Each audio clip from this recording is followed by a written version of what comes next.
My bangs genuinely hate me today. Is this an Inner Circle tribute or Triple H in the 2000s? You be the judge.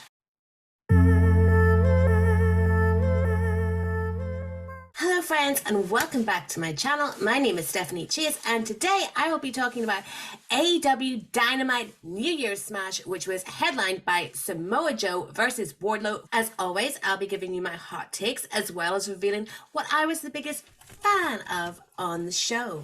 But before we get started, make sure you give me a follow on Twitter, TikTok, and Instagram, all at Stephanie M. Chase. Also, check out my OnlyFans and Patreon, which is linked below to support this channel and for exclusive content.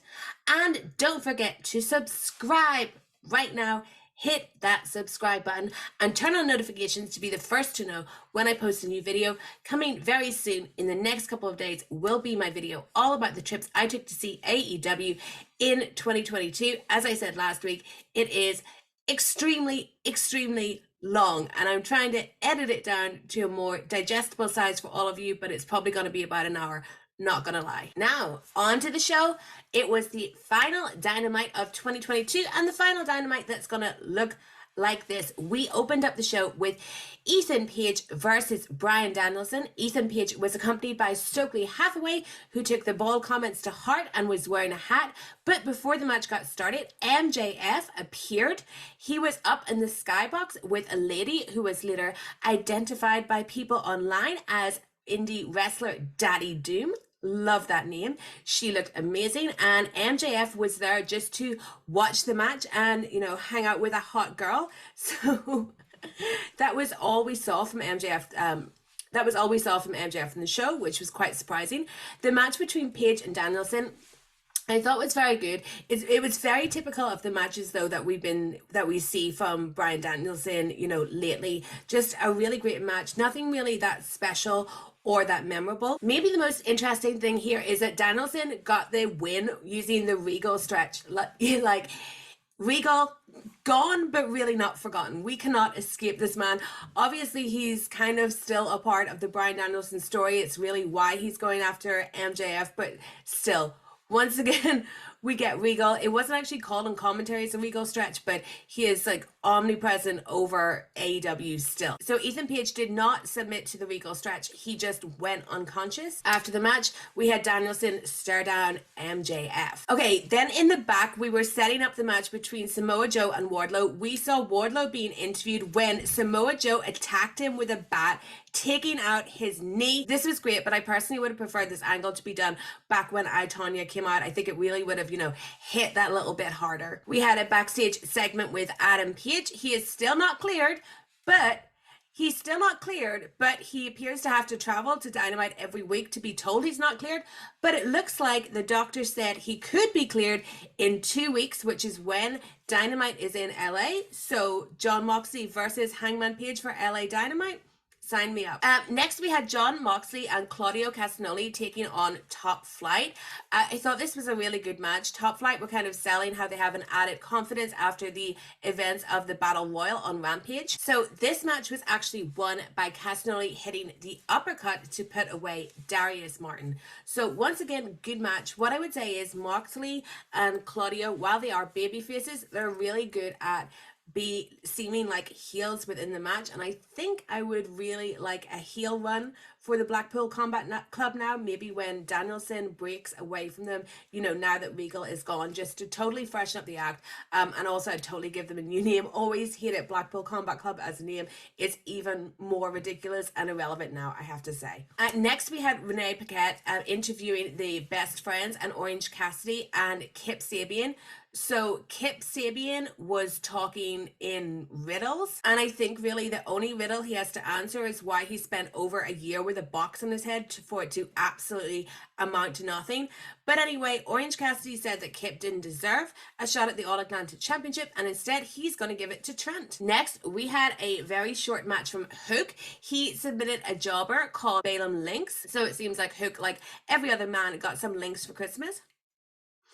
Really short one, Red Rum submission. It was all about the aftermath when we saw Stokely Hathaway come out with Big Bill and Lee Moriarty. This led to Jungle Boy coming out to make the save, and we ended on a stare down between Big Bill and Hook. I would say I'm not the highest person on Big Bill, but if he's going to be used to get Hook even more over, I like that, and I'm excited to see what 2023 has in store for Hook, because I really think he cooled down a lot last year, like in the middle towards the end, and I want to see Hook, continue to rise up the card. Something I want to see for Jungle Boy too. So I really do love the pairing of these two together. Next up, it seems like Chris Jericho, Action Andretti, and Ricky Starks were all granted the holiday season off from their great performances last week. So in the first part of this, we had a backstage promo from Jericho, just saying that he's going to put an end to the Starks experiment when they face off next week in Seattle. Later on in the show, I'll just mention it now, we had another really great promo from Ricky Starks. This was a backstage one.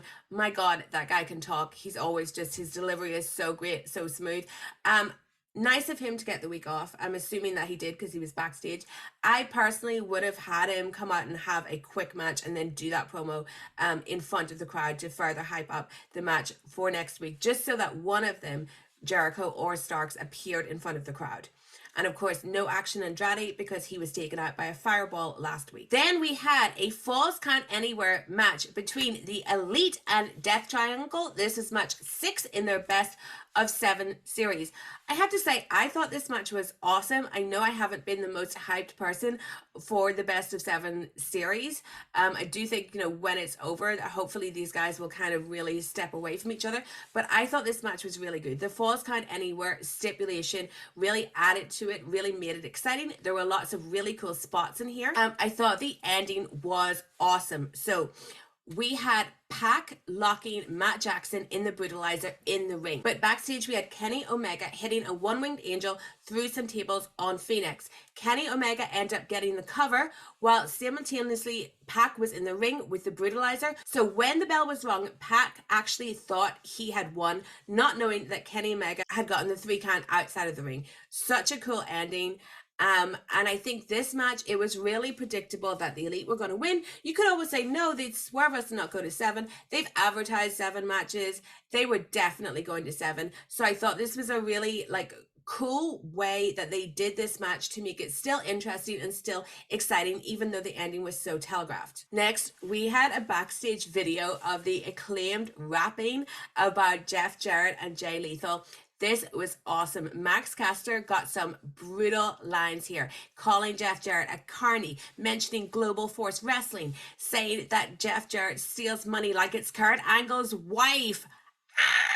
And then making fun of Jay Lethal for being a 20-year veteran who ripped off Macho Man, yet no one's imitating him, and for being having Stockholm Syndrome with Impact. It was really, really awesome.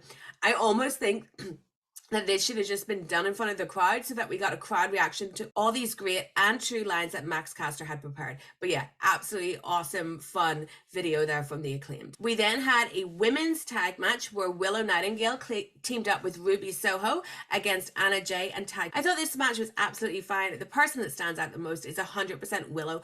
The crowd just love her. If you haven't watched it already, you have to see her in Hey W with RJ City. She is the most lovable person, and I think what this women's division needs is more people that the crowd is just so organically behind. Like we've seen that with the rise of Jamie Hayter. Willow was great here. She was so happy that Ruby had to be the angrier baby face to try and balance them. In the end, it was Anna and Ty who got the win, so the feud will continue. So finally, in our main event, Samoa Joe versus Wardlow for the TNT Championship. So firstly, Samoa Joe says that Wardlow's not going to make it. He's still doing this King of TV thing that I just don't like very much, and I don't know why, if it's because he put me off with how he acted in the Ring of Honor press conference, that now I'm just please drop all of this. But anyway, he said that Wardlow wasn't going to compete. But then, of course, Wardlow, he came out limping with everyone saying, no, Wardlow, don't do it. When Wardlow came out, I will say, as he was walking down this ramp, I thought, wow, his ponytail's long. Foreshadowing.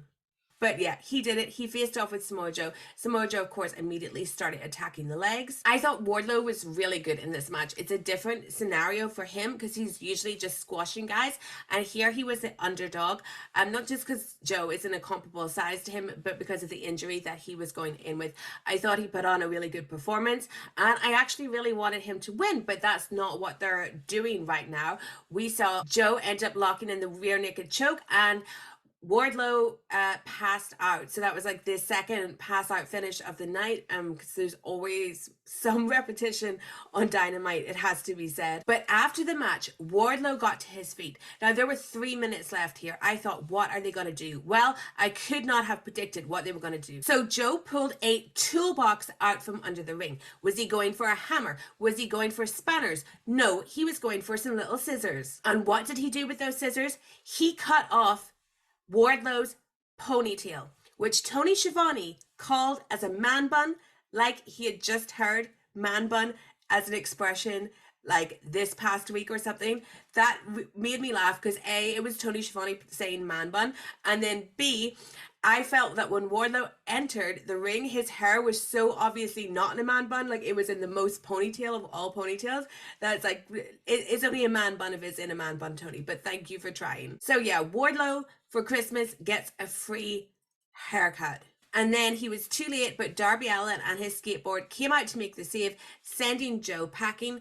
So where are they going here? I think we're definitely going to be getting a rematch between Wardlow and Samoa Joe. I don't know how Darby Allin fits into all of that, but I would love to see the TNT title back on Wardlow or Darby Allin. I think mostly I'd like to see it on Wardlow because I think we need to restart him in 2023 because his TNT title run was not what it was meant to be. I mean, listen to my interview with him if you want to know like more about that and his kind of booking after the MJF feud ended. I also wouldn't mind seeing the title back on Darby because I thought he was a great champion, but Samoa Joe is just not the one to be holding 2 belts right now. I really think that the TNT title, we need to get it back to prominence to feel like a big deal, a big secondary title, and that is best done when it's on someone like Wardlow or Darby Allin. Overall, I thought this was a really good Dynamite, a really good end to the year as well. Just know that I watched this entire edition of Dynamite with my mom, who started the show saying I'm gonna go to bed now and actually ended up lasting the whole 2 hours, so good for her. And I'm excited to see what Dynamite looks like next week. I mean, from the promo clips that they've shown, it looks like everything is neon, which is interesting because I recently changed all my branding, logos, and everything to neon, so read into that what you will. But yeah, I absolutely can't wait to see it. I love a makeover. And as for who I was the biggest fan of this week, okay, I'm going to give it to whoever put together the finish for the Elite versus Death Triangle match because I absolutely loved it. I loved Kenny being out over there, getting that pinfall when Pac thought that he had won with the brutalizer in the ring and his like anger and confusion at the end of it. I don't know whose suggestion that was. Let's just say it was all 6 guys because these guys have been entertaining us, you know, for over 6 weeks now. I think they're going to have a great match next week. So the Elite and Death Triangle, you are the winner this week. I am the biggest fan of you. Thanks for your creativity. And that's all from me. Thank you so much for watching. I'm sorry that my setup is not as nice and fancy as usual, but I am in Belfast for the holiday season and I'm going to be here for a couple more weeks, just spending some time with my family, but I'm still going to be making videos for all of you. I actually do have some exciting things planned for January already and some ideas too. So I can't wait to get cracking on that. And my video about 2022, as I said, is coming. The best way to know when it lands is to turn on the notifications and subscribe to this channel. And don't forget, follow me on Twitter, Instagram, and TikTok, all at Stephanie M. Chase. I will see you next time. And if you don't hear from me before then, Happy New Year. I hope everyone has a great 2023. Bye.